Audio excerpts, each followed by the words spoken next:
My name is John Segori. I'm the Director of Disabled Student Services at Cal State San Marcos. I'm here to talk to you about the ATI and the real need we have on our campus to make sure that our classroom materials, both in print form and online form, is as accessible as possible, both for compliance reasons with federal and state laws and policy mandates from the Chancellor's Office, but also because it's a civil rights issue for those in the disabled community who have a difficult time processing printed information and audio information that has not been developed in an accessible format. We have a large number of students at Cal State San Marcos who identify themselves as having a disability. We're serving well over 600 students right now. Of those 600 students, at least 30 to 35 have some sort of a documented print impairment. Another probably 10 or so have documented hearing impairments.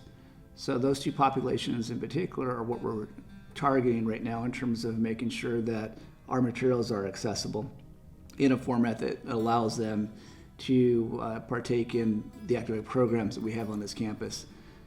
And it's an important issue because without accessible materials, you are disenfranchising an entire group of students. And it's not just illegal on several fronts. It's just, it goes against the grain of what this campus is all about. Matt Atherton, Associate Professor of Sociology.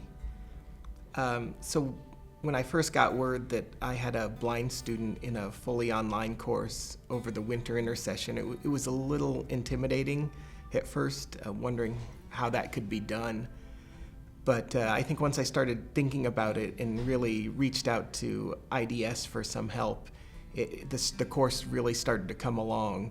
I think the first thing I had to do was make sure that the readings were accessible, and some of that I'd already worked previously with people to make sure that my readings had been scanned so that the reader could read the PDF correctly. And that was I think some of the hardest things, getting the basics, but I think the help I got along the way from IDS wasn't just sort of the baseline, making the course accessible. It was sort of making it good, or keeping the quality that I had in the course without sort of having to compromise and still give this student the experience that everyone else was getting.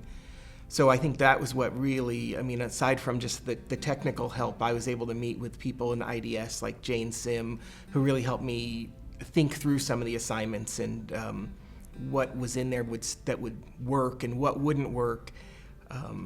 What I needed to take out, what I needed to change. And it was less about sort of hitting these marks in terms of like, oh, just this has to be accessible by law.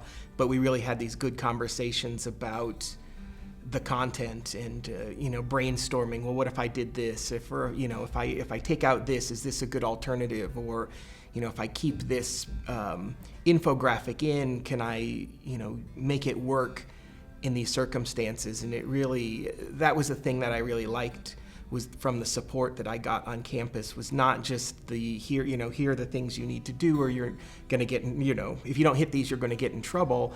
It was more these better conversations about pedagogy and what would work and what wouldn't work, and the good alternatives, and why I was taking things out or why I should leave things in. And these were the good conversations that I really enjoyed. Kind of this back and forth where I trusted Jane enough to say, hey, I'm thinking about doing this, should I or shouldn't I? And I really she gave me good advice about these different aspects of it. And like I said, we had a good collaboration on this class. And I was able to speak with the student, or I got emails from the student, and they really seemed to enjoy the course. So I think that it worked, and it's a course that students generally like. So I was glad that I was able to translate that to this student as well, and that sort of hit my overall goal of keeping the quality, not just hitting the sort of the requirements that I would need to not get in trouble or to meet the minimum standards in terms of accessibility, but really have it be a uniform experience for all students in there.